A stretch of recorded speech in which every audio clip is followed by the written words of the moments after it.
네, 안녕하세요. 캐시킴입니다. 오늘은 애플 창업자인 스티브 잡스가 2011년 56세의 나이로 세상을 떠나면서 남긴 마지막 말을 되새겨보는 시간을 갖도록 하겠습니다. 스티브 잡스의 deathbed speech, 즉 임종연설이라고 불리우죠. 이 시간을 통하여 우리의 인생이 최선의 삶으로 향상되어 갈 수 있기를 소망합니다. 자, 시작할까요? 나는 비즈니스 세상에서 성공의 끝을 보았다. 나는 사업에서 성공의 최정점에 도달을 했었다. 타인의 눈에 내 인생은 성공의 상징이다. 다른 사람들 눈에는 내 삶이 성공의 전형으로 보일 것이다. 지금 스티브 잡스는 그 물질적인 것이 성공이 아니라는 것을 암시하고 있다는 것에 우리는 귀를 기울여야 합니다. 여러분의 성공의 기준은 스스로 정하는 것이지 세상이나 남이 정해주는 것이 아니라는 것을 알아야 합니다. 참고로 말씀드리면 지금 이렇게 숨쉬며 여러분과 함께 서로의 시간을 공유하며 사랑하며 사랑하는 것이 저의 성공 기준이므로 저는 이미 성공한 사람입니다. 자, 스티브 잡스는 계속 말합니다. 하지만 여기서 지금 하지만이라고 말했는데요. 하지만이라는 뜻은 사람들이 나를 성공한 사람으로 보지만 이라는 뜻입니다. 그래서 하지만 일터를 떠나면 내 삶의 즐거움은 많지 않다. 결국 부는 내 삶의 일부가 되어버린 하나의 익숙한 사실일 뿐이었다. 그러나 나는 이 일을 떠나서는 기쁨이라고 거의 느끼지 못한다. 네, 이 일을 떠나서는 기쁨이나 즐거움을 거의 느끼지 못한다는 스티브 잡스의 고백은 참으로 심각한 문제입니다. 즉, 스티브 잡스의 고백은 물질이 기쁨이나 즐거움을 주지 못했고 물질이 결코 행복을 결정하는 것이 아니라는 것을 강조하고 있습니다. 네, 계속 이어집니다. 결과적으로 부라는 것이 내게는 그저 익숙한 삶의 일부분일 뿐이다. 지금 병들어 누워 과거 삶을 회상하는 이 순간 나는 깨닫는다. 네, 죽음 앞에서 깨달았다는 것을 지금 호소하고 있는 거예요. 네, 계속 이어집니다. 정말 자부심 가졌던 사회적 인정과 부는 결국 닥쳐올 죽음 앞에 희미해지고 의미 없어져 간다는 것을 지금 이 순간에 병석에 누워 나의 지난 삶을 회상해 보면 내가 그토록 자랑스럽게 여겼던 주위의 갈채와 막대한 부는 임박한 죽음 앞에서 그 빛을 잃었고 그 의미도 다 상실했다. 어둠 속 나는 생명 연장 장치의 녹색빛과 윙윙거리는 기계음을 보고 들으며 죽음의 신의 숨결이 다가오는 것을 느낄 수 있다. 이 어두운 방 안에서 생명 보조 장치에서 나오는 푸른빛을 물끄러미 바라보며 낮게 웅웅거리는 그 기계 소리를 듣고 있노라면 죽음의 사자의 숨결이 점점 가까이 다가오는 것을 느낀다. 이제야 나는 깨달았다. 생을 유지할 적당한 부를 쌓았다면 그 이후 우리는 부와 무관한 것을 추구해야 한다는 것을. 와, 여러분, 여기서 우리가 정말로 귀 기울여야 합니다. 이제야 나는 깨달았다. 네, 계속해서 나옵니다. 이제야 깨닫는 것은 평생 배 굶지 않을 정도의 부만 축적되면 더 이상 돈 버는 일과 상관없는 다른 일에 관심을 가져야 한다는 사실이다. 와, 이거 정말 우리가 그냥 흘러들이면 안 되겠어요. 우리 마음속에 깊이 이 새겨두고 우리가 깨달음의 방편으로 삼아야 될 것 같습니다. 네, 지금 케이시 킴 저 자신, 제가 무소유한 현실이 얼마나 다행인지 모르겠습니다. 저는 지금 집도 없고 가정도 없고 아무것도 남은 것이 없는 홈리스 또는 노숙자에 불과한 인생을 살아가고 있지만 제가 지금 그 누구보다도 행복하다는 것은 여러분에게 희망입니다. 제 말씀은 물질이 있고 없음에 관계없이 생명이 있는 한 우리 모두는 행복할 권리가 있고 행복할 수 있다는 것이죠. 스티브 잡스의 인생 마지막에 죽음 앞에서 남긴 말 계속해서 이어집니다. 그 무엇이 돈보다 더 중요하다면 그건 돈 버는 일보다는 더 중요한 무언가가 되어야 한다.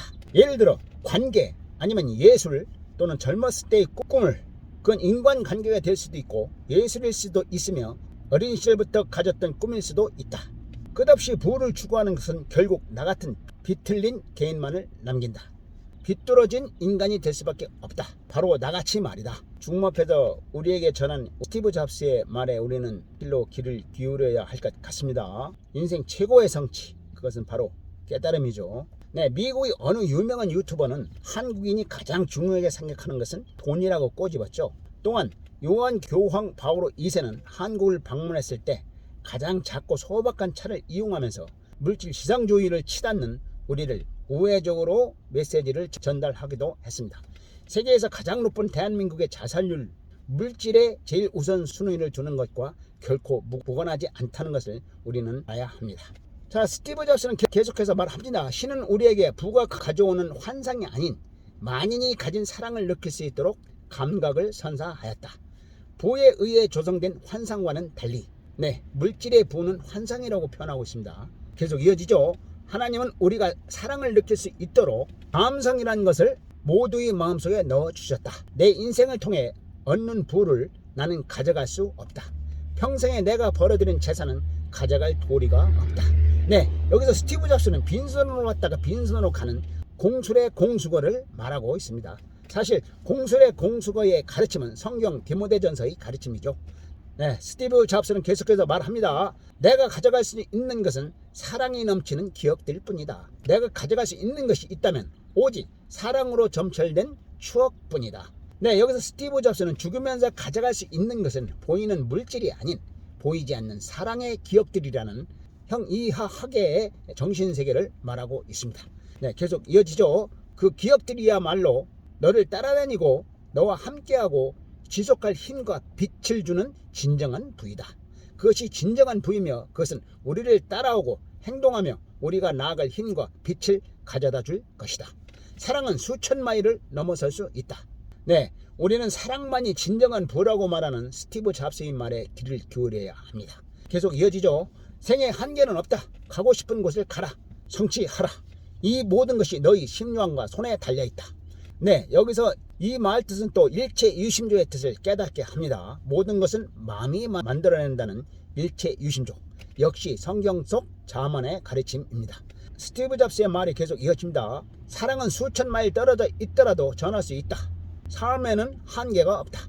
가고 싶은 곳이 있으면 가라. 높은 곳이 있으면 올라가 보라. 모든 것은 우리가 마음먹기에 달렸고 우리의 결단 속에 있다. 이 세상에서 제일 비싼 침대가 무슨 침대일까? 병들어 누워있는 침대이다. 어떤 것이 세상에서 가장 비싼 침대일까? 그건 병석이다. 너는 내 차를 운전해줄 사람을 고용할 수 있고 돈을 벌어줄 사람을 구할 수도 있다.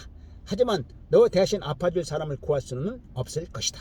우리는 운전수를 고용하여 우리 차를 운전하게 할 수도 있고 직원을 고용하여 우리를 위해 돈을 벌게 할 수도 있지만 고용을 하더라도 다른 사람에게 병을 대신 앓도록 시킬 수는 없다.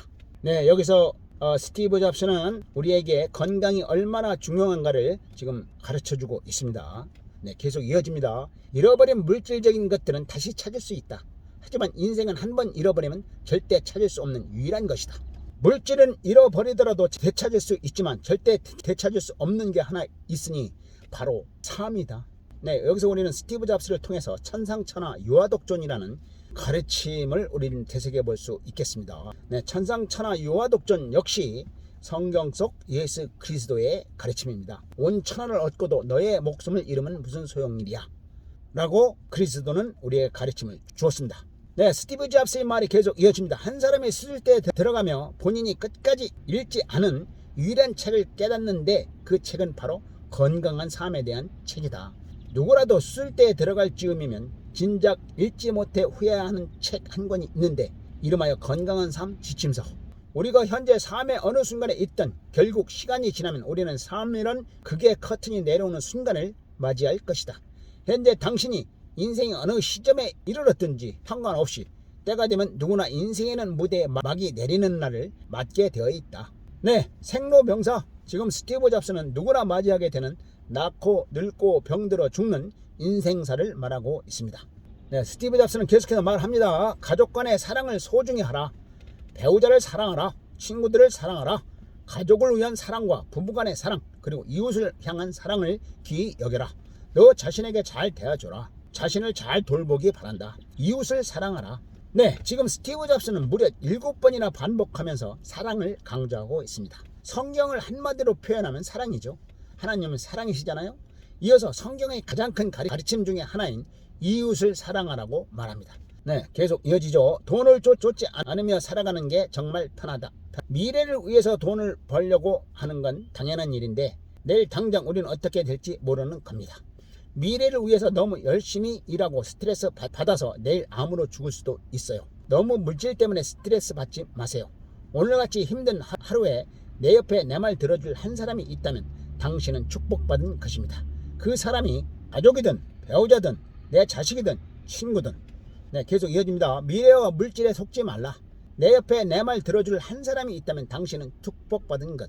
네, 여기서 우리는 스티브 잡스의 미래와 물질에 속지 말라. 내 옆에 내 말 들어줄 한 사람이 있다면 당신은 축복받은 것이다 하는 메시지의 길을 교류하겠습니다. 제가 참고로 말씀드리면 최선의 인생이란 자신이 하는 일에서 즐거움을 찾는 것입니다. 그리고 나서 먹고 마시며 여가를 즐길 줄 아는 풍류, 그리고 나서 먹고 마시며 여가를 즐길 줄 아는 풍류 또한 하나님의 선물이라고 솔로몬은 말했습니다. 네, 두 번째, 기쁨으로 선을 행하는 일. 이것이 바로 이웃을 내 몸처럼 사랑하는 것이죠. 네, 세 번째, 이 또한 모든 것이 하나님으로부터 오는 선물이라는 것을 알고 감사하며 살아가는 것이 최선의 인생이라 할 수 있겠습니다. 여러분, 지금까지 우리는 세계 최고의 부호가 죽음 앞에서 우리에게 던진 메아리를 들었습니다. 이것이 그냥 단순한 스티브 잡스의 말이었다면 제가 이렇게 강조하지는 않았을 것입니다. 그러나 스티브 잡스는 죽음 앞에서 진정한 인생이 삶이 무엇인지를 말하고 있습니다. 나는 여러분이 죽음 앞에서 깨닫지 않고 미리 깨달아서 진정으로 가치 있는 참 인생을 살아가시기를 기원합니다. 네, 저 역시 물질만을 추구하지 않고 또 675분이나 되는 구독자 여러분들과 함께 이렇게 기쁘고 즐겁고 유익한 시간을 함께하는 저는 참으로 행복한 사람입니다. 구독자 여러분, 사랑합니다. 그리고 감사합니다. 다음에 또 뵙겠습니다. 바이.